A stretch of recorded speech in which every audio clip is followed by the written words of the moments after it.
Have you ever felt like something big is about to happen, but you're not sure if it's going to be a miracle or a disaster? This is the Bears News Fan Report, and today I'm going to tell you why the Bears' next move could change everything or send us crashing back to the bottom of the table. Subscribe now to the Bears News Fan Report channel. Leave a like and share it with everyone who breathes Bears. The silence in Chicago is over. Between speculation, whispers behind the scenes, and a fan base starving for a new beginning, one name came out of nowhere: Tan Henderson. The NFL.com mock draft, signed by Maurice Jones-Drew, dropped a bomb on us. The Bears are going to pick a running back in the top 10. Yes, in the top 10. On paper, it's bold. In practice, controversial. Henderson is explosive, protects the QB well, and according to MJD, he reminds people of what Jahmyr Gibbs became in Detroit. But what if it's true? What if the Henderson-Swift duo terrifies the entire league? But hold on, don't we have more urgent needs? O-line? Edge? Missing on a top 10 draft pick is costly, and betting that pick on a running back feels like 2010, not 2025. Is the Bears' new coach asking for a shiny toy for Caleb Williams? Maybe, but the price has to make sense. What if the ideal move is trading down, stacking picks, and still getting Henderson later? Meanwhile, a darker rumor is making the rounds: Bryce Huff to the Bears for a 2026 fifth-round pick. A guy who once blew up with 10 sacks but disappeared with the Eagles. High risk, sure, but at a low cost. And what if he finds his form here? What if he becomes the nightmare opposing QBs will fear? The connection with the Jets is real.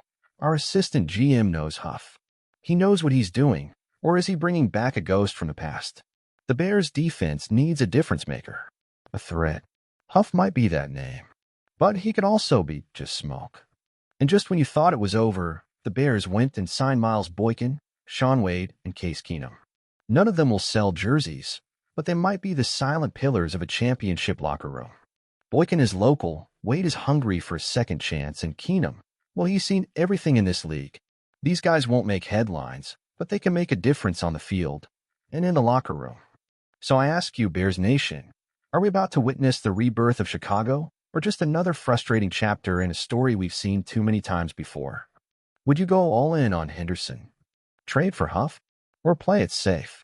If you like this episode and want more fan-to-fan breakdowns, hit that subscribe button on the Bears News Fan Report and turn on notifications.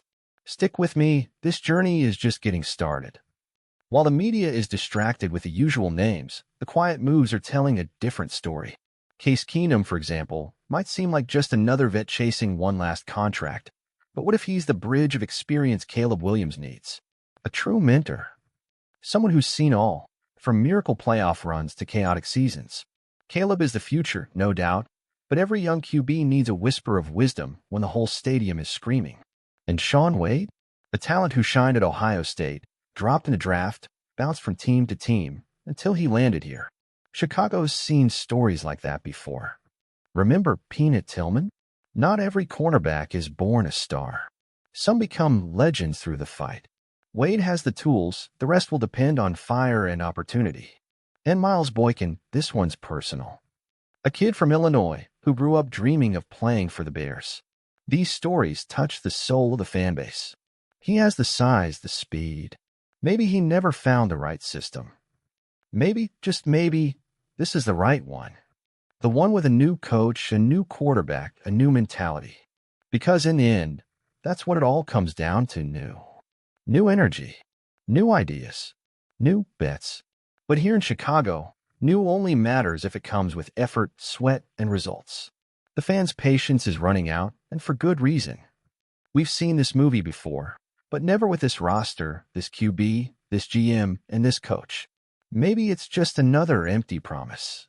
Or maybe, just maybe, it's the beginning of something we'll remember forever. So what about you, Bears Nation? Do you feel like this team is finally turning the tide, or are we still missing that final push? Drop a comment with a move that excited you the most, or the one that gave you doubts. And don't forget, if this content hit home, if you live and breathe this team like I do, subscribe right now to the Bears News Fan Report. Leave a like and share it with everyone who lives for the Bears. Because here, we don't just talk NFL, we feel it. As a Bears fan, I gotta say, this offseason has me stressed out and fired up. On one hand, seeing Tayon Henderson's name in the top 10 of the mock draft made me raise an eyebrow. A running back in the top 10? In 2025? I grew up hearing that was madness. Especially when we need to protect Caleb with a solid O-line or bring in an edge rusher who can strike fear into NFC North QBs. But at the same time, man, imagine him and Swift together. That's spine-chilling dangerous. As for Bryce Huff, I'm 100% in. A pass rusher who's already shown he can get to the QB for a fifth-round pick. I don't even think twice. There's risk, sure. But if he finds the rhythm he had with the Jets, our defense becomes a serious problem for opponents. Now, what really got me excited were those more silent moves. Miles Boykin, Case Keenum, Shaun Wade. They're not headline names, but they're the kind of players who make a difference behind the scenes. Boykin could be that surprise weapon nobody saw coming. Keenum could be the perfect mentor for Caleb. And Wade? I've seen written-off players become key pieces in Chicago before. Deep down, what I feel is that, for the first time in a long time, there's a plan behind the moves. We're not just signing names, we're building a strategy. A roster with a mix of youth, experience, explosiveness, and IQ. Will it work? I don't know yet. But for the first time in a long time, I'm genuinely hopeful. And you?